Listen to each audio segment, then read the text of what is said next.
नमस्कार दोस्तों, एग्जामोफोबिया YouTube channel में आप सभी लोगों का स्वागत है। जैसा कि आप सभी विद्यार्थियों को मालूम है कि यूपी सरकार ने आज यूपीएसआई का नोटिफिकेशन रिलीज कर दिया है, जिसके तहत 9,534 वैकेंसियाँ निकाली गई हैं और इसके फॉर्म भरने की डेट जो है 1 अप्रैल से शुरू होने वाली है। आज जो बेरोजगार युवा है उन्होंने काफ़ी सारा ट्रेंड चलाया मोदी जी के नाम पर, उसी का नतीजा है कि ये वैकेंसी आज रिलीज़ की गई है। तो इसी के बारे में हम लोग विस्तार से चर्चा करेंगे, साथ ही इसके सिलेबस के बारे में भी जानेंगे कि सिलेबस क्या रहने वाला है। तो चलिए शुरू करते हैं, क्या पोस्टें आई हैं और उसके बाद जो है क्या एलिजिबिलिटी क्राइटेरिया है और क्या एग्ज़ाम जो रहने वाला है, एग्ज़ाम का सिलेबस क्या रहने वाला है, किस तरीके से एग्ज़ाम लिया जाएगा, उन सभी चीज़ों पे चर्चा करेंगे। तो पहले बात करते हैं एसआई की। तो पहली पोस्ट है एसआई की रहने वाली है, जिसके तहत जो जनरल कैटेगरी है उसके लिए 3,613 पोस्टें निकाली गई हैं और ईडब्ल्यूएस जिसके लिए 10% जो है रिजर्वेशन है उसके लिए जो है 902 वैकेंसियाँ निकाली गई हैं और अन्य पिछड़ा वर्ग के लिए जिसके पास 27% का रिजर्वेशन है उसके लिए 2,437 पोस्ट निकाली गई हैं और अनुसूचित जाति के लिए जो 21% रिजर्वेशन के साथ 1,895 पोस्टें निकाली गई हैं इसके लिए। और वहीं पर अनुसूचित जनजाति के लिए 2% जो है रिजर्व की गई है कैटेगरी, तो इसमें 180 सीटें निकाली गई हैं। इस तरीके से एसआई की पोस्टें 9,027 पोस्टें टोटल एसआई की निकाली गई हैं। अब आगे चलते हैं, बात करते हैं। तो अब बात कर लेते हैं प्लाटून कमांडर की। तो इसमें जो है जनरल कैटेगरी के लिए बात करें तो 194 पोस्टें निकाली गई हैं और ईडब्ल्यूएस के लिए 48 सीटें हैं और अन्य पिछड़ा वर्ग के लिए 131 सीटें हैं इसमें और अनुसूचित जाति के लिए 101 सीटें हैं और अनुसूचित जनजाति के लिए 10 सीटें हैं। इस प्रकार प्लाटून कमांडर के लिए टोटल 484 सीटें निकाली गई हैं। 484 सीटें यहाँ हो गई। अब बात करते हैं अग्निशमन द्वितीय अधिकारी के लिए जो सीटें निकाली गई हैं, एक अलग से पोस्ट है अग्निशमन द्वितीय अधिकारी के लिए। तो यहाँ पे भी जनरल कैटेगरी के लिए 10 पोस्टें हैं, ईडब्ल्यूएस के लिए 2 पोस्टें हैं और अन्य पिछड़ा वर्ग के लिए 6 पोस्टें निकाली गई हैं और अनुसूचित जाति के लिए 5 पोस्टें हैं, लेकिन अनुसूचित जनजाति के लिए एक भी पोस्ट नहीं है। इस प्रकार 23 पोस्टें यहाँ पे निकाली गई हैं। इस तरीके से 9,027 और 484 और 23 9,534 पोस्टें टोटल निकाली गई हैं। अब आगे बढ़ते हैं, देखते हैं फॉर्म भरे जाने कब से शुरू होने वाले हैं। तो इसका फॉर्म भरा जाएगा, आवेदन प्रारंभ होने की तिथि है 1/4/2021 से, यानी 1 अप्रैल 2021 से इसके फॉर्म भरे जाने शुरू होंगे और आवेदन शुल्क जमा करने एवं आवेदन सबमिट करने की अंतिम तिथि जो है 30/4 रात्रि 12 बजे तक है, यानी 30 अप्रैल तक आप फॉर्म भर सकते हैं इसका रात्रि के 12 बजे तक। और इसका जो आवेदन शुल्क है वो 400 रुपये रखा गया है सारी कैटेगरी के लिए, सभी अभ्यर्थियों के लिए लिखा है ना, तो सभी अभ्यर्थियों के लिए 400 रुपये रखा गया, निर्धारित किया गया है आवेदन शुल्क। अब बात करते हैं एजुकेशन की। तो इसमें एजुकेशन क्या होनी चाहिए इस फॉर्म को भरने के लिए, तो इसमें लिखा है, दोनों ही पोस्टों की बात कर लेते हैं। तो भारत में विधि द्वारा स्थापित किसी विश्वविद्यालय से स्नातक उपाधि या सरकार द्वारा उसके समकक्ष मान्यता प्राप्त कोई अर्हता, तो यानी कि आपके पास ग्रेजुएशन की डिग्री होनी चाहिए, ठीक है, तभी आप फॉर्म भर सकते हैं। लेकिन अग्निशमन द्वितीय अधिकारी के लिए जो है आपको विज्ञान में स्नातक या सरकार द्वारा उसके समकक्ष मान्यता प्राप्त कोई अर्हता होनी चाहिए, यानी विज्ञान में स्नातक हैं तो ही मतलब अग्निशमन द्वितीय अधिकारी के लिए भर सकते हैं। लेकिन एसआई और प्लाटून कमांडर के लिए जो है आपको स्नातक होना जरूरी है, किसी भी जो है जैसे आर्ट है, कॉमर्स है या साइंस, किसी में भी चलेगा, बीटेक है वो भी चलेगा, सब कुछ चलेगा। लेकिन जो है अग्निशमन द्वितीय के लिए आपको साइंस में जो है ग्रेजुएट होना जरूरी है। अगर आप इस साल अपीयर हुए हैं एग्ज़ाम में और एग्ज़ाम का रिजल्ट नहीं आया है, मार्कशीट नहीं आया है, तो आप एलिजिबल नहीं हैं। अगर आप अपीयर हो रखे हैं एग्ज़ाम में तो भी आप एलिजिबल नहीं हैं, आपके पास मार्कशीट और सर्टिफिकेट आ जाना चाहिए एग्ज़ाम के मतलब एग्ज़ाम भरे जाने से पहले तक। अब बात करते हैं आयु सीमा की।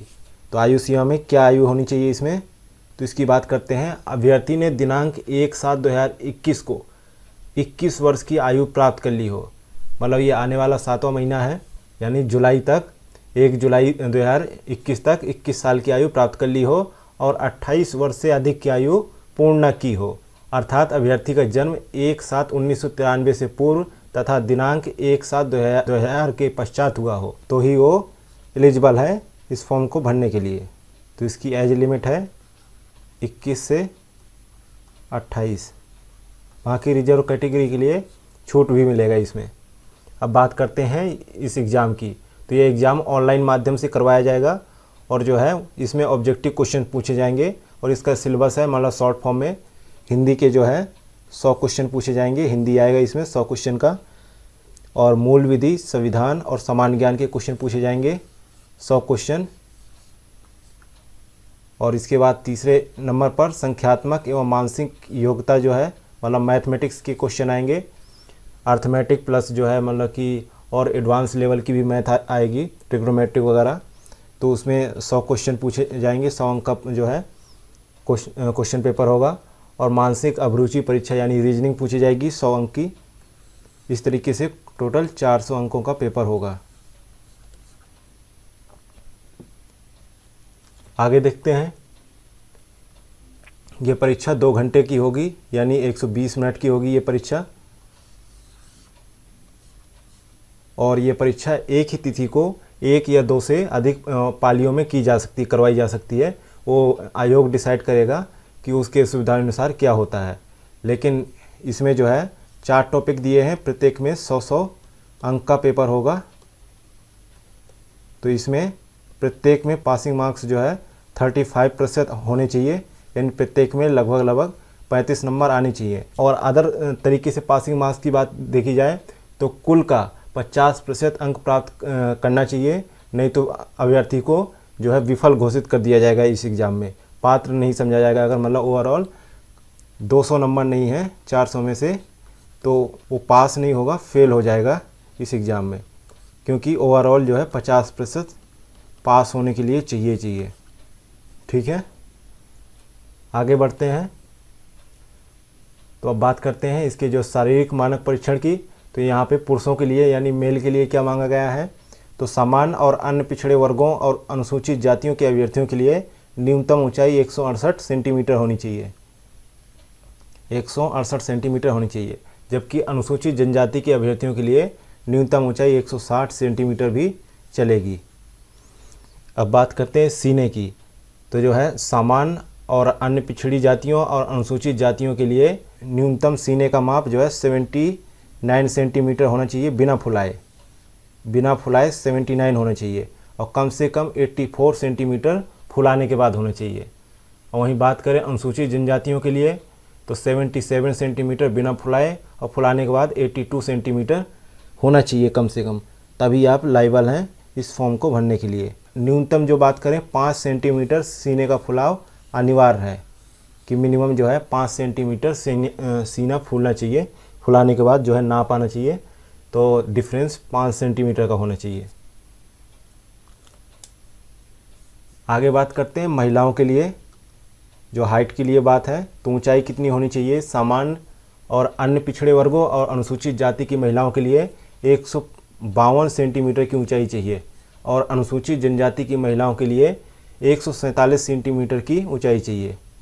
और महिलाओं के लिए न्यूनतम जो है 40 किलोग्राम जो है वजन होना चाहिए महिलाओं का।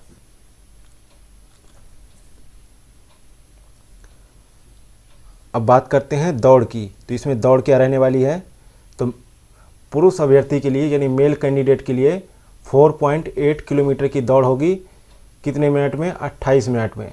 और महिला अभ्यर्थी के लिए 2.4 किलोमीटर की दौड़ होगी 16 मिनट में। पूरी करना अनिवार्य है, अगर वो पूरी नहीं कर पाते हैं जो है फेल हो जाएंगे।